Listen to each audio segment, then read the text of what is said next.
3 सासों की एक बहू। बलविंदर की पहली बीवी को बच्चा ना होने के कारण वो दूसरी शादी करता है, लेकिन जब दूसरी शादी से भी बच्चा नहीं होता तो वो तीसरी शादी करता है, और तीसरी शादी करने के बाद भी जब उसे संतान का सुख प्राप्त नहीं होता तो वो डॉक्टर को दिखाता है। और फिर बलविंदर जी, दोष आपकी बीवियों में नहीं, आप में है। आप में ही कुछ मेडिकल रीजंस की कमियां हैं जिनके कारण आप कभी भी किसी बच्चे के बाप नहीं बन सकते। अरे बाप रे, ये तो घोर समस्या हो गई। एक बच्चे का बाप बनने का मेरा सपना था और आज वही चूर चूर हो गया। 3 बीवियों में पहली बीवी इंद्राणी, दूसरी बीवी सुधा और तीसरी बीवी कलावती। मुझे एक माँ बनने का सौभाग्य प्राप्त करना है। मुझे भी, इसीलिए तो मैंने शादी की थी। अरे लेकिन अब किसे पता था कि हमारे पतिदेव में ही कमी होगी। अब हम क्या करें? हम एक बच्चे को गोद लेते हैं। तीनों एक बेटे को गोद लेते हैं जिसका नाम प्रमोद रखा जाता है। 20 साल बाद अब तीनों भी बूढ़ी हो चुकी होती हैं। बलविंदर भी बूढ़ा हो चुका था। प्रमोद एक अच्छी नौकरी करता है। उसकी शादी की उम्र हो चुकी थी, इसलिए तीनों माएं प्रमोद की शादी पाखी नाम की एक लड़की से करा देते हैं। शादी के बाद बहू पाखी की पहली रसोई की रस्म की बारी आती है। मेरी प्रिय 3 सासू माओ, आज मेरी पहली रसोई है।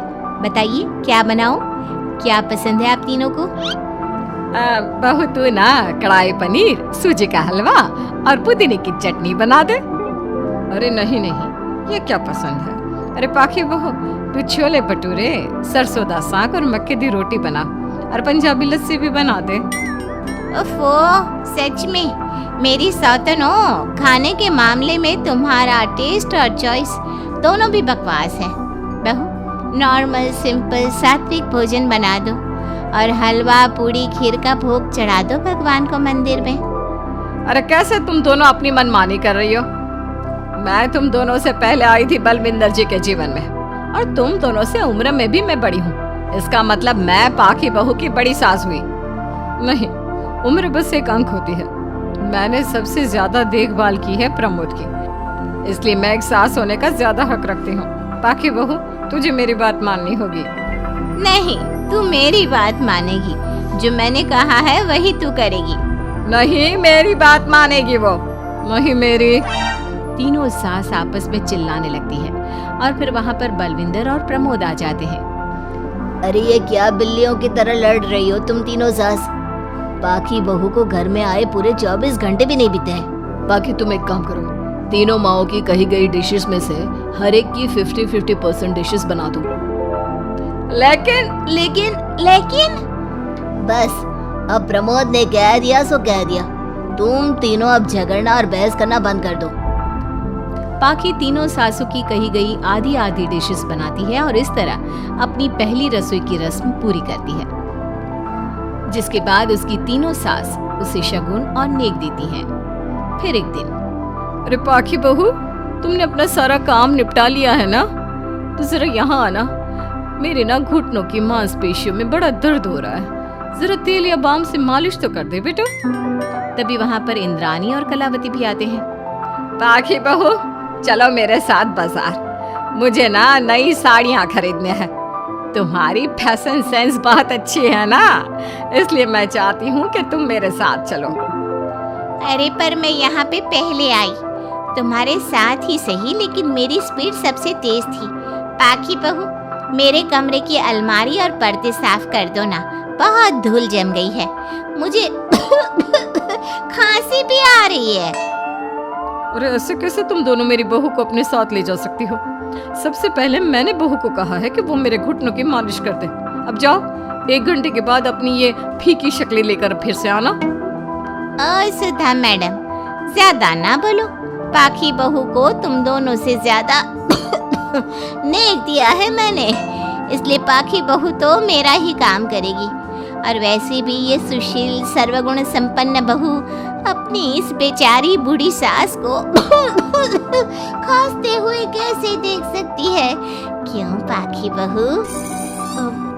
हाँ, पर नहीं पाखी बहू, तुम इन दोनों की भावनाओं के जाल में मत फंसो और रही बात शगुन और नेक की, तो रिश्तों को प्यार के भाव से तोला जाता है, ना कि पैसों के भाव से। मतलब ये कहीं के। ओ इंद्राणी, ज्यादा मत उछलो, पता है कौन कितना मतलबी है। उफो, अब फिर से आप तीनों मत शुरू होइए। मैं आप तीनों के काम करूंगी, लेकिन बारी बारी। सबसे पहले सुधा सासू माँ का, फिर कलावती सासू माँ और फिर इंद्राणी सासू माँ का। इसके बाद तीनों सासू में फिर से लड़ाई और कहासुनी छिड़ जाती है।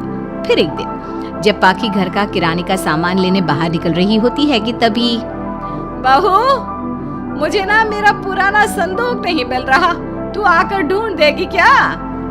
अब ठीक है इंद्राणी सासू माँ। पाखी इंद्राणी के कमरे में जा ही रही होती है कि तभी उसे सुधा रोक लेती है, हाथ में खूबसूरत साड़ी लिए। पाखी बहू, ये मेरे ना साड़ी पर पिछली बार अचार गिर गया था, इसे प्लीज अच्छे से धो देना। वो कल शाम को विमला जी के बेटे की शादी में जाना है ना, एक ही बार पहनी है ये साड़ी मैंने, अभी धो देगी तो कल तक अच्छे से सूख जाएगी और कड़क इस्त्री करके मैं तेरा परफ्यूम मार कर शादी में जाऊंगी। हाँ, लेकिन सुधा सासू माँ। उतने में कलावती भी वहाँ पर एक कढ़ाई लेकर आ जाती है। पाखी बहू, ये मैंने कल रात को मेहंदी भिगोई थी लोहे की कढ़ाई में, मेरे बालों में लगा देना बिटिया, तू तो मेरी प्यारी बहू है ना? इंद्राणी वहाँ आ जाती है और तीनों सास फिर से एक दूसरे को गुस्सेल आंखों से देखती है और फिर से आपस में लड़ना शुरू कर देती है। तुम अपने आप को समझती क्या हो? खरीद लिया है क्या मेरी बहू को? ये मेरी बहू है। तुम मेरी पड़ोसन है क्या? ये मेरी भी बहू है और मेरा भी इस पर उतना ही हक है जितना कि तुम्हारा। तुमने खरीद नहीं लिया है ना, तो ये मेरी है, सिर्फ मेरी, इकलौती बहू मेरी पाखी, मेरा ही काम करेगी। क्यों पाखी? नहीं नहीं, ये मेरा काम करेगी। पहले मैंने आवाज लगाई थी, तुम दोनों तो ऐसी बहू पाने के लायक भी नहीं हो। हट जाओ तुम दोनों और खुले मैदान में जाकर एक दूसरे से लड़ो और नोचो एक दूसरे को, लेकिन पाखी बहू तो सिर्फ मेरी ही सुनेगी और मेरे ही आदेशों का पालन भी करेगी। तीनों सासों के बढ़ते झगड़े को देख पाखी अपना आपा खो देती है और जोर से चिल्ला पड़ती है, बस बहुत हुई आप तीनों की तू मैं। अरे रोज ना ड्रामा लगाती रहती हो, 50 साल की बूढ़ी औरतें हो गई हो, फिर भी बच्चों की तरह लड़ती रहती हो। अब बस बहुत हुआ, अब तो मैं आप तीनों में से किसी की भी बात नहीं सुनूंगी और मैं जा रही हूँ ये घर छोड़ के। अब मुझ में और सहन शक्ति नहीं बची, मैं चली। अब लड़ो झगड़ो, एक दूसरे को मारो पीटो नोचो, जो करना है करो। पाखी अपना सूटकेस लेकर घर से बाहर निकलने लगती है। तभी तीनों सास बेहद घबरा जाती हैं और भावुक होकर पाखी से विनती करने लगती है, पाखी बहू, बहू हमें छोड़कर मत जाओ ऐसे। अरे हम तुम्हारे बिना मर जाएंगे। इतने कम समय में ही तुम हम सबकी जीने की वजह बन चुकी हो, माफ कर दो हमें बेटा। हाँ पाखी बहू, हम आइंदा से कभी नहीं लड़ेंगे और हंसी खुशी मिलकर बात करते रहेंगे, वादा करते हैं। हाँ बहू, लेकिन तू मत जा प्लीज, ये घर तेरे बिना सुना सुना हो जाएगा। हम तीनों सासों की एक ही तो बहू है, लेकिन हम अपनी एक बहू को बेटी की तरह प्यार देंगे, उसके साथ सहेलियों की तरह रहेंगे। लड़ाई झगड़ा सब कुछ छोड़ देंगे बेटा, लेकिन तू छोड़ के मत जा। अपनी तीनों सासों को भावुक देखकर पाखी की भी आंखें भर आती है और वो उन तीनों को माफ कर देती है और उनके गले लग जाती है। इसके बाद तीनों सास अपनी एक बहू संग खुशी से मिलजुल कर रहती हैं और आपस में जरा भी लड़ाई झगड़े नहीं करती। दोस्तों, कैसे लगे कहानियाँ? अगर कहानियाँ अच्छी है तो ऐसे ही और भी कहानियाँ देखने के लिए चैनल को सब्सक्राइब कीजिए और लाइक शेयर करके चैनल के साथ जुड़े रहिए। धन्यवाद।